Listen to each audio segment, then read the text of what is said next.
ما الناس دي بقى قرر ان هي تفتح كل يوم خميس فرع، يبقى الناس دي جامدين جدا وبيعملوا حاجه فعلا مميزه. بقى نعرف سر الجمدان بقى اللي بيطلع من سموزي، كان لازم نخش ونعمل كل حاجه بنفسنا. النهارده هنعمل احلى فريسكا. اول خطوه بنعملها بننزل العجينه، بعد دقيقتين هنطلعها، بعد كده بقى بننزل صوص الشوكولاته نلفها رول، وكده بقى الفريسكا تبقى خلصت. بيحطوا شويه صوص على الوش عشان تاكل احلى فريسكا.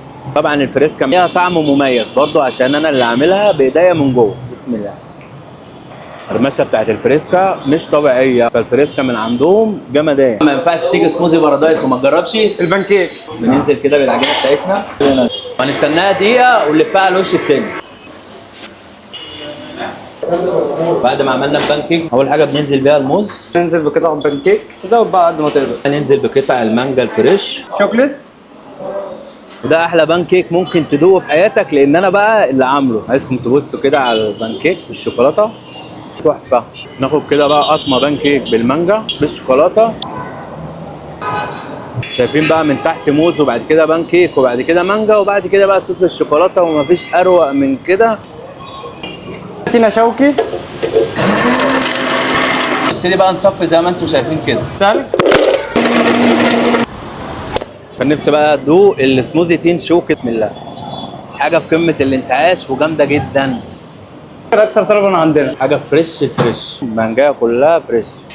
انا واحد من الناس بحب المانجا بس ما بحبش اقشرها خالص، فدي بالنسبه لي اختراع، هتاكل على طول. تحفه قوي قوي قوي. بعد ما رصينا شجره المانجا ننزل عليها بالسوفت ايس كريم من عند سموزي بارادايس. سوفت ايس كريم محطوط على شجره المانجا. دوق الايس كريم الاول. سوفت ايس كريم من عندهم جامد قوي. دوقها بس كده الايس كريم مع المانجا. تعال الراجل ده اقتحم علينا الفيديو، ايه رايك؟ مفيش كده.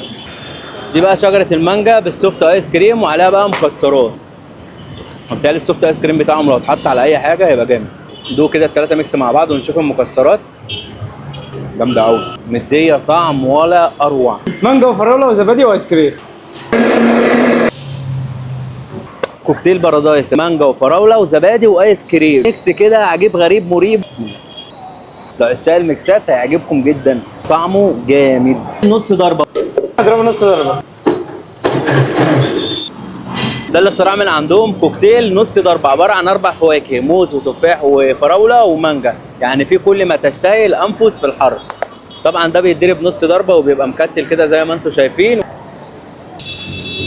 عايز تاكل كوكتيل من غير ما تنقط على نفسك او حاجه تقع عليك، اشرب ده على طول. تحفه جدا ومنعش جامد جدا من سموزي. صودا تفاح.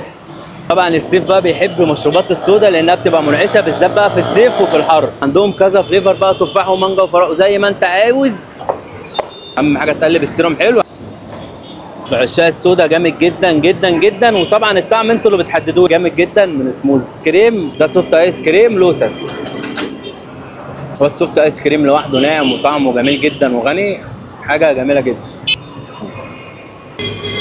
انصحكم بالسوفت ايس كريم، تحفه. وكده بقى من داخل مطبخ سموزي بارادايس ورينا لكم كل حاجه بتتعمل فريش وكم ساعدنا زياد. استنوا بقى الفرع الجديد بتاعهم هيفتحوه في امبابه، واحنا في الفرع الجديد بتاعهم في شبرا، واحنا عند سموزي بارادايس.